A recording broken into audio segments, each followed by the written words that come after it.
Welcome students. देखिए, आपने द्रव्यमान स्पेक्ट्रोग्राफ पढ़ा था प्रीवियस लेक्चर में। उस द्रव्यमान स्पेक्ट्रोग्राफ में हमने दो पढ़े थे, एक तो ब्रिज द्रव्यमान स्पेक्ट्रोग्राफ और दूसरा था द्विपक्षीय द्रव्यमान स्पेक्ट्रोग्राफ। ये पूरा कंप्लीट हो गया था फर्स्ट चैप्टर आपका। तो फर्स्ट चैप्टर में लेकिन एक लास्ट क्वेश्चन रह गया है, उसे लिखें क्वेश्चन के बारे में, फिर देखते हैं। एक बेलनीय क्वेश्चन लिखें, एक बेलनीय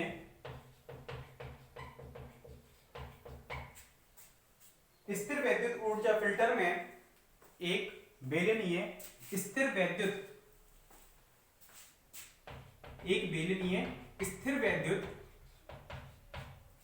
स्थिर वैद्युत ऊर्जा फिल्टर में प्लेटों के बीच एक बेलनीय स्थिर वैद्युत ऊर्जा फिल्टर में प्लेटों के बीच की दूरी 5 सेंटीमीटर एवं त्रिज्या 5 मीटर है। त्रिज्या तो दे रखी है ये 5 मीटर, और प्लेटों के बीच की जो दूरी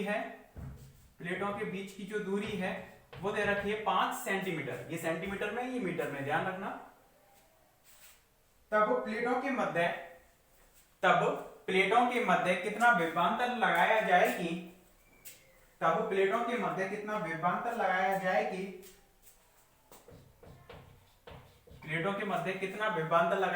कि फिल्टर से 1 मेगा इलेक्ट्रॉन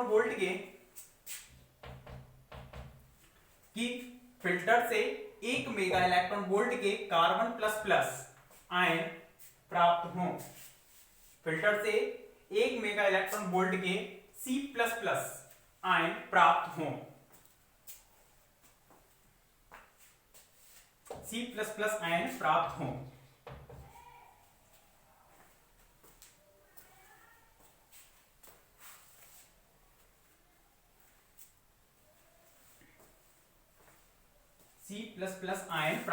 तो देखिए इसको कैसे करेंगे।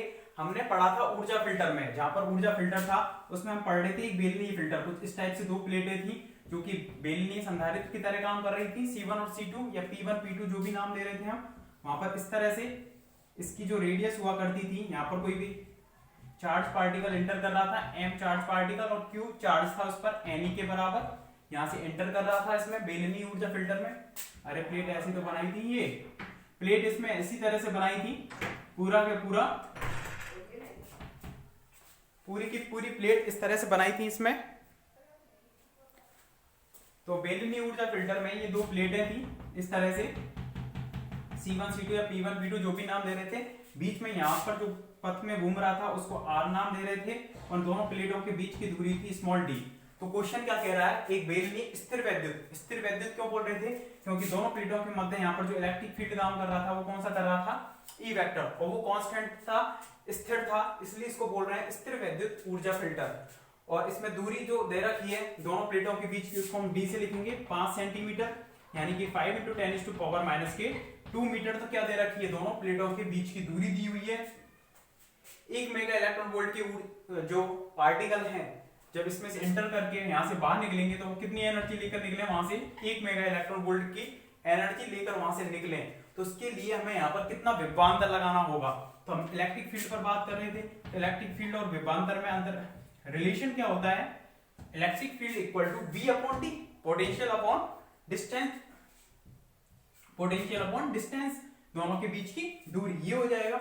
और R जो त्रिज्या इसमें दी हुई है तो वो कितनी दी हुई है, 5 मीटर ये दी हुई है। तो इसमें कौन से पथ में गमन कर रहा है, वो वृत्तीय पथ में। तो वृत्तीय पथ में गमन करने के लिए उसको आवश्यक अभिकेंद्रीय बल mv²/r किससे मिलेगा, mv²/r QE से मिलेगा। QE इसको लिख सकते हैं NE, Q = NE, और इलेक्ट्रिक फील्ड को लिख सकते हैं V/d। हमें क्या चाहिए, half mv²। 1 mega electron volt की एनर्जी प्राप्त करने के लिए जो कार्बन प्लस प्लस आयन है वो हमें 1 मेगा इलेक्ट्रॉन वोल्ट के प्राप्त हो, इसके लिए हमें V की वैल्यू यहां से निकालनी है। तो V इक्वल टू हम कितना लिख सकते हैं, देखो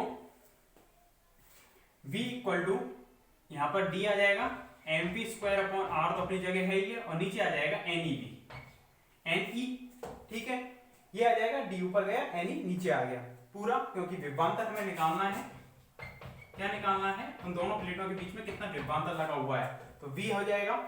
अब यहाँ पर d अपॉन NER, इसको हम लिख सकते हैं हाफ mv², और हाफ का ही हमने क्या कर दिया, नीचे मल्टीप्लाई कर दिया इस तरह से।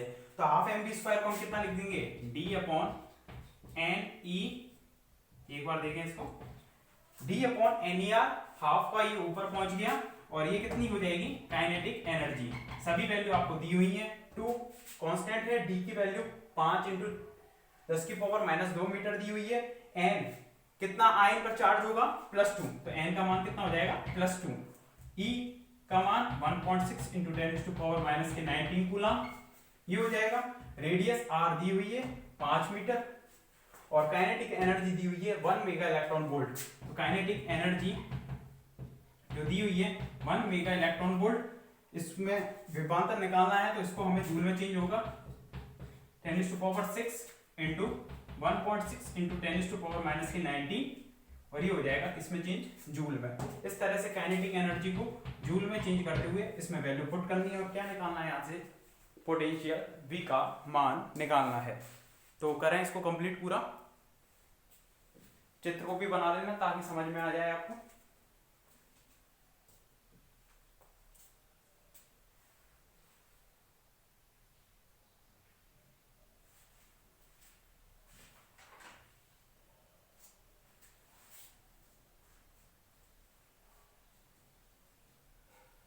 बस इसमें वैल्यू पुट करनी है, लेकिन वैल्यू को पुट करने से पहले सभी को देख लेना कि वो सभी SI यूनिट में है या नहीं है, MKS पद्धति में है या नहीं है, ये चेक कर लेना पहले, तभी करना है, ठीक है।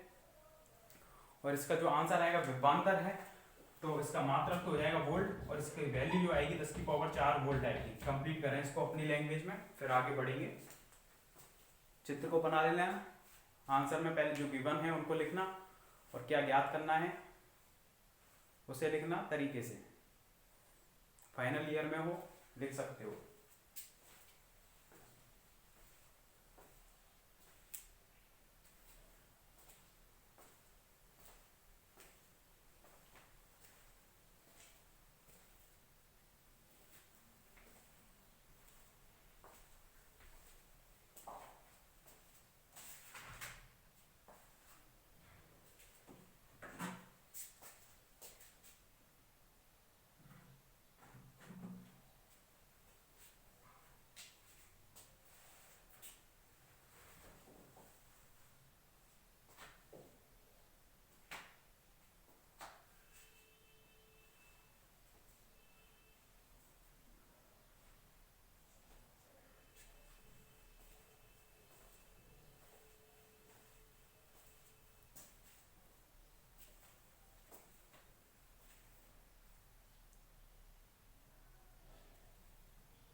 लिख लोगे इसको।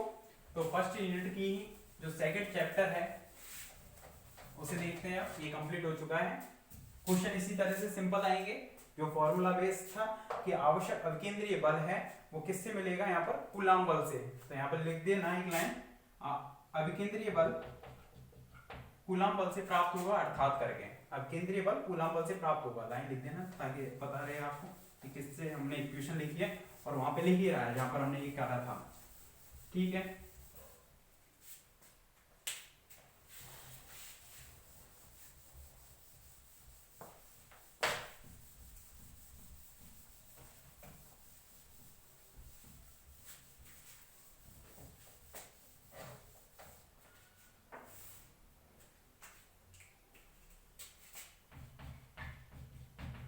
चैप्टर जो सेकंड है आपका वो है नाभिकीय बंधन ऊर्जा। फर्स्ट कंप्लीट हो गया है, नाभिकीय बंधन ऊर्जा, क्योंकि यूनिट फर्स्ट का ये ध्यान रखना, नाभिकीय बंधन ऊर्जा, न्यूक्लियर बाइंडिंग एनर्जी। तो बाइंडिंग एनर्जी के बारे में तो हम पढ़ चुके हैं कि कोई भी न्यूक्लियस नाभिक जब बना होगा तो उसमें जेड प्रोटॉनों को लेकर आए होंगे हम, और ए माइनस जेड न्यूट्रॉनों को लेकर हमने क्या बनाया, एक नाभिक बनाया। तो वहां पर इन जेड प्रोटॉन और a माइनस जेड न्यूट्रॉनों को लेकर जब हमने नाभिक बनाया तो नाभिक का जब यथार्थ द्रव्यमान था, एग्जैक्ट मास था, इन दोनों के द्रव्यमान से कम पाया गया। तो मास में जो होने वाली क्षति है वहां पर किसके रूप में निकलती है? ऊर्जा के रूप में। वही ऊर्जा क्या होती है? बंधन ऊर्जा। या उल्टा बोल सकते हैं कि कोई भी नाभिक है, अब ये बन चुका है, कोई भी नाभिक है ये बन चुका है, अब इसे अपने अवयवी कणों में तोड़ना है, न्यूक्लियनों में तोड़ना है। तो न्यूक्लियनों में तोड़ने के लिए जो आवश्यक एनर्जी है, हमें जो रिक्वायरमेंट है एनर्जी की, वो रिक्वायर्ड एनर्जी क्या कहलाएगी? बाइंडिंग एनर्जी कहलाएगी। जितनी एनर्जी की हमें आवश्यकता होगी वो एनर्जी की क्या कहलाएगी? Binding energy. ठीक है, तो सबसे पहले इसमें हेडिंग डालें नाभिकीय बल। नाभिकीय बल हेडिंग डालें इसमें। बताओ किसे कहेंगे नाभिकीय बल? नाभिक के अंतर्गत जो proton neutron neutron proton proton neutron, ऐसे प्रोटॉन प्रोटॉन न्यूट्रॉन न्यूट्रॉन और प्रोटॉन न्यूट्रॉन के मध्य जो बल काम कर रहा है वो बल क्या कहलाएगा? नाभिकीय बल। और नाभिक के अंदर ही ये लगता है। और कैसा बल है ये? प्रकृति में पाए जाने वाले सभी बलों में प्रबल बल है। प्रकृति में 4 बल पड़े होंगे, मूल बल आपने, प्रकृति के 4 बल, एक तो गुरुत्वाकर्षण बल और नाभिकीय बल, नाभिकीय बल इसको बोलते हैं प्रबल बल भी, और थर्ड है दुर्बल बल,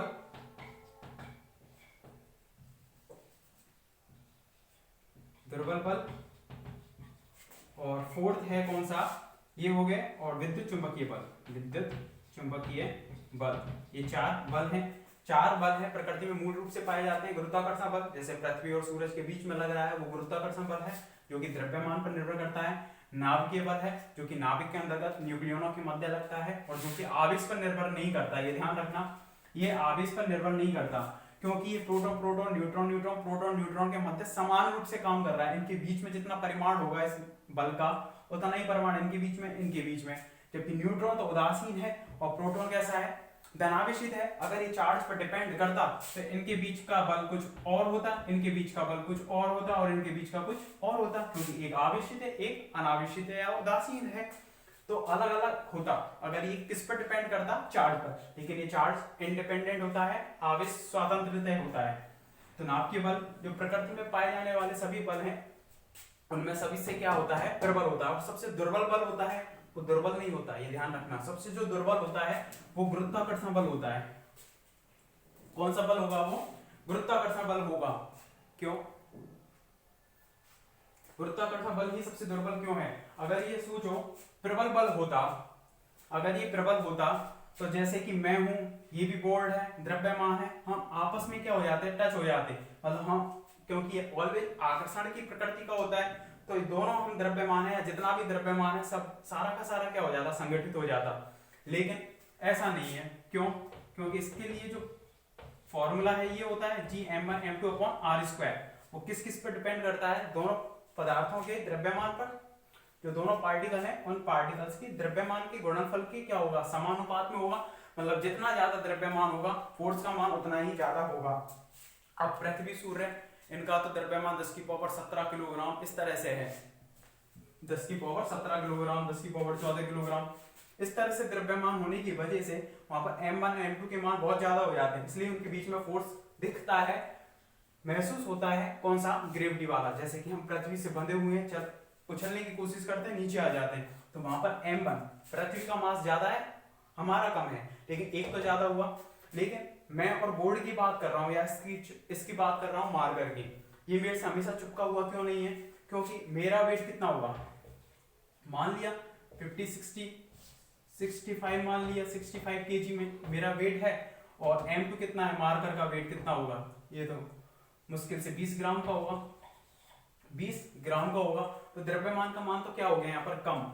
अब यहाँ पर फोर्स का मान कम क्यों है? क्योंकि g का मान यहाँ पर होता है 1.67 × 10⁻⁻11, 1.67 × 10⁻⁻11। सोचो -11 इस चीज को रिप्रेजेंट कर रहा है। किस चीज को? कि यहाँ पर जो ग्रेविटी वाला जो मान है, गुरुत्वाकर्षण जो मान है, इसकी वैल्यू को कौन कम कर देगा? 10⁻11। मतलब इस घात को कौन नेग्लिजिबल कर देगा? यदि यहाँ पर मास 10 की पावर 14 हो, 10 की पावर 16 हो, तब तो ये नेग्लिजिबल हो जाएगी, 10 की पावर 5 बचेगी, तो उससे फोर्स का मान कुछ ना कुछ निकल कर आएगा। लेकिन जब 65 किलोग्राम है तो वो फोर्स का मान कैसा आएगा, 10 की पावर -11 यानी पॉइंट के रूप में आएगा, तो वो फोर्स नेग्लिजिबल होगा। इसलिए मार्कर मुझसे हमेशा कैसा नहीं है, चिपका हुआ नहीं है, हमारे बीच में ये फील नहीं हो पाएगा कि हम दोनों के बीच में क्या लग पा रहा है, गुरुत्वाकर्षण बल लग पा रहा है या नहीं लग पा रहा है। तो जितना ज्यादा मास होगा वहां पर ही फील होगा, जैसे पृथ्वी और हमारे बीच में फील हो रहा है, चंद्रमा और सूर्य है, चंद्रमा और पृथ्वी हैं, उनके बीच में हो रहा है इस तरह से, ठीक है। तो सबसे प्रबल बल होता है नाभिकीय बल और सबसे दुर्बल बल होता है गुरुत्वाकर्षण बल, फिर उससे कम दुर्बल होता है ये वाला, और विद्युत चुम्बकीय बल नाभिक बल से दूसरे नंबर पर, मतलब प्रबल से दुर्बल की ओर जाए तो फर्स्ट नंबर पर ये आएगा, ठीक है, सेकंड पर ये आएगा, थर्ड पर ये आएगा और फोर्थ पर ये आएगा। इस तरह से क्रमांक है इनका, सबसे प्रबल, फिर उससे कम, फिर उससे कम, फिर उससे भी कम। गुरुत्वाकर्षण बल सबसे कमजोर बल है, सबसे वीक फोर्स है गुरुत्वाकर्षण बल। तो लिखें इसमें नाभिकीय बल में एक नाभिक में प्रोटॉन व न्यूट्रॉन होते हैं, लिखें एक नाभिक में प्रोटॉन व न्यूट्रॉन होते हैं, प्रोटॉन धनावेशित होते हैं, एक नाभिक में प्रोटॉन व न्यूट्रॉन होते हैं। चूंकि प्रोटॉन धनावेशित होते हैं, चूंकि प्रोटॉन धनावेशित होते हैं, चूंकि प्रोटॉन धनावेशित होते हैं, तो उनके मध्य बल कूलम्ब प्रतिकर्षण बल कार्य करना चाहिए। तो उनके मध्य बल कूलम्ब प्रतिकर्षण बल कार्य करना चाहिए, कूलम्ब प्रतिकर्षण बल कार्य करना चाहिए। जबकि वास्तव में प्रोटॉन एवं न्यूट्रॉन अति सूक्ष्म स्थान, जबकि प्रोटॉन एवं न्यूट्रॉन अति सूक्ष्म स्थान 10 की पावर -15 मीटर, अति सूक्ष्म स्थान 10 की पावर -15 मीटर में बंधे होते हैं, 10 की पावर -15 मीटर में बंधे होते हैं।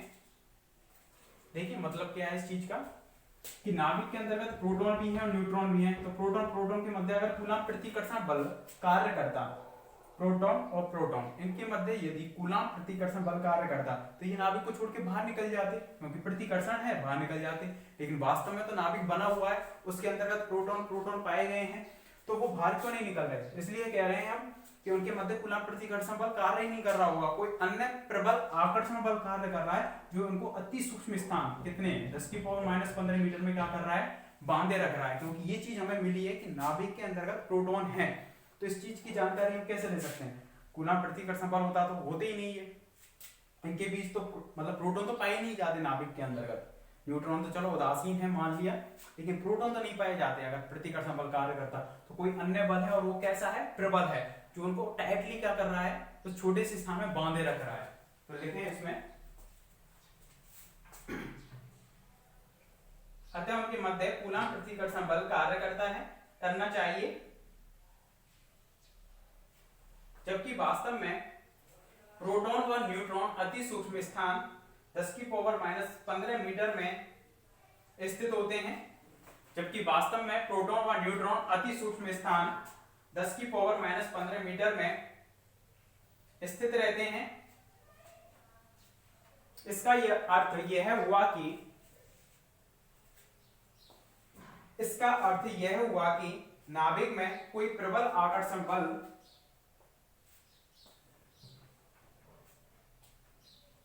इसका अर्थ यह हुआ कि नाभिक में कोई, इसका अर्थ यह हुआ कि नाभिक में कोई, इसका अर्थ यह हुआ कि नाभिक में कोई प्रबल आकर्षण बल न्यूक्लियनों के मध्य लगता है। इसका अर्थ यह हुआ कि नाभिक में कोई प्रबल आकर्षण बल न्यूक्लियनों के मध्य लगता है, जो इन्हें न्यूक्लियनों के मध्य लगता है, जो इन्हें सूक्ष्म स्थान में बांधे रखता है,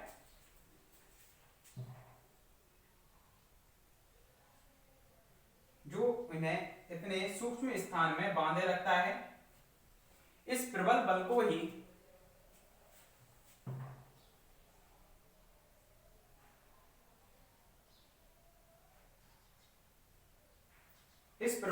ही नाभिकीय बल कहते हैं।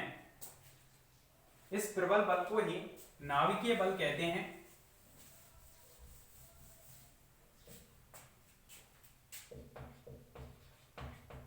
इस प्रबल बल को ही नाभिकीय बल कहते हैं। जो नाभिक के अंतर्गत प्रोटॉन और न्यूट्रॉन के बीच में लग रहा है उसी को हम बोलेंगे नाभिकीय बल, और जो कि चार्ज पर डिपेंड नहीं करता। अगर चार्ज पर डिपेंड करता तो कूलम प्रति इनके बीच में अलग अलग होता, लेकिन प्रैक्टिकली प्रायोगिक रूप से देखा गया कि proton proton, neutron proton, neutron neutron, इनके मध्य वो समान रूप से हमें बल है वो मिला, तो हम कह सकते हैं कि वो आवेश पर डिपेंड नहीं करेगा। इसमें नाभिकीय बलों के गुण में पहला लिखें, नाभिकीय बलों के गुण में पहला है आकर्षण बल। कैसी नेचर का होता है ये? आकर्षण की नेचर का होता है आकर्षण बल। प्रकृति में 4 बल हैं, उन 4 बलों में सबसे प्रबल बल है नाभिकीय बल, और उसी से इस पूरे ब्रह्मांड का अस्तित्व है। क्योंकि पूरा का पूरा अगर हम ब्रह्मांड देखें तो वो किससे बना हुआ है? पदार्थ से। पदार्थ किससे बना हुआ है? परमाणुओं से। सॉलिड, लिक्विड, गैस सभी किससे बने हुए हैं? परमाणु से। परमाणु किससे बना हुआ है? नाभिक से। और नाभिक किससे बना हुआ है? प्रोटॉन और न्यूट्रॉन से। और उनको बांधे कौन रख रहा है उसके अंतर्गत? नाभिकीय बल। मतलब अगर नाभिकीय बल है तो ये पूरा ब्रह्मांड है, अदरवाइज पूरा ब्रह्मांड नहीं है। तो पूरे ब्रह्मांड का अस्तित्व केवल और केवल कौन से बल पर आधारित है? एक तरह से हम माने तो नाभिकीय बल पर। ये नाभिकीय बल ही है जिसकी वजह से नाभिक का अस्तित्व होने की वजह से ही इस पूरे ब्रह्मांड का क्या है? अस्तित्व है। तो लिखें इसमें फर्स्ट आकर्षण बल। नाभिकीय बल आकर्षण बल होता है। आकर्षण बल में लिखें नाभिकीय बल आकर्षण बल होता है। नाभिकीय बल आकर्षण बल होता है तथा प्रकृति के मूल बलों में सबसे प्रबल होता है। नाभिकीय बल आकर्षण बल होता है तथा प्रकृति के मूल बलों में से सबसे प्रबल होता है। नाभिकीय बल आकर्षण बल होता है तथा प्रकृति के मूल बलों में से सबसे प्रबल होता है।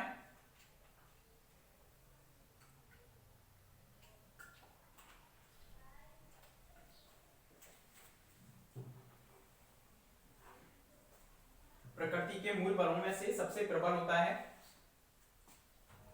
यदि नाभिकीय बल की प्रबलता को 1 मान लिया जाए, यदि नाभिकीय बल की प्रबलता को 1 मान लिया जाए, तब विद्युत चुंबकीय बलों की प्रबलता, तब विद्युत चुंबकीय बलों की प्रबलता 10 की पावर -1, तब विद्युत चुंबकीय बलों की प्रबलता 10 की पावर -1 तथा दुर्बल बल की प्रबलता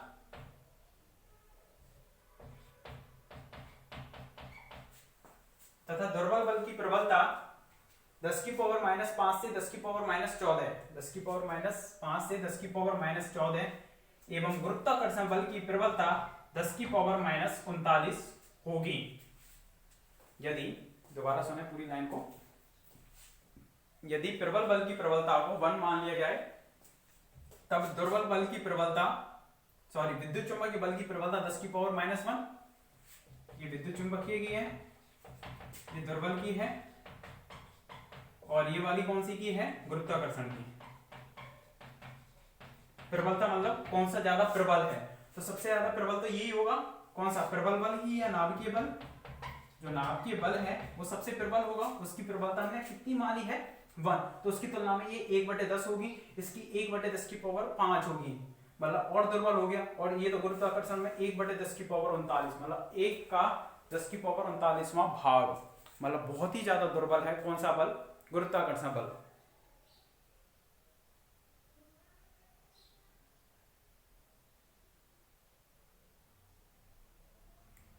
ठीक है, तो ये आकर्षण बल ये हो गया। प्रबलता इसको माने जाए तो 10 की पावर -39 होती है। ये कंप्लीट हो गया। सेकंड लिखें लघु परास।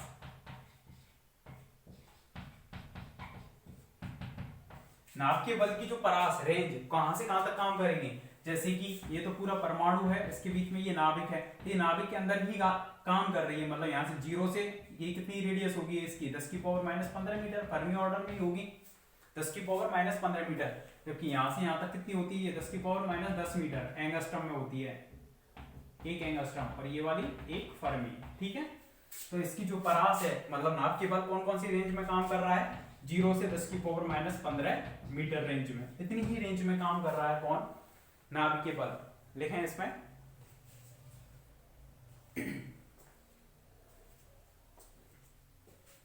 देखें, नाभिकीय बल की परास, नाभिकीय बल की परास 0 से 10 की पावर माइनस 15, नाभिकीय बल की परास 0 से 10 की पावर माइनस 15 मीटर होती है, 0 से 10 की पावर माइनस 15 मीटर होती है। ठीक है, इसके और भी गुण पढ़ेंगे, उन गुणों को आगे डिस्कस करेंगे। एक तो होगी आकर्षण के नेचर का होगा, दूसरा ये लघु परासी है, तीसरा है इसमें प्रचक्रण निर्भरता, प्रचक्रण यानी कि चक्रण पर भी क्या करेगा, वो निर्भर करेगा। तो इसे हम नेक्स्ट लेक्चर में देखेंगे। ओके, प्रचक्रण निर्भरता को। Thank you.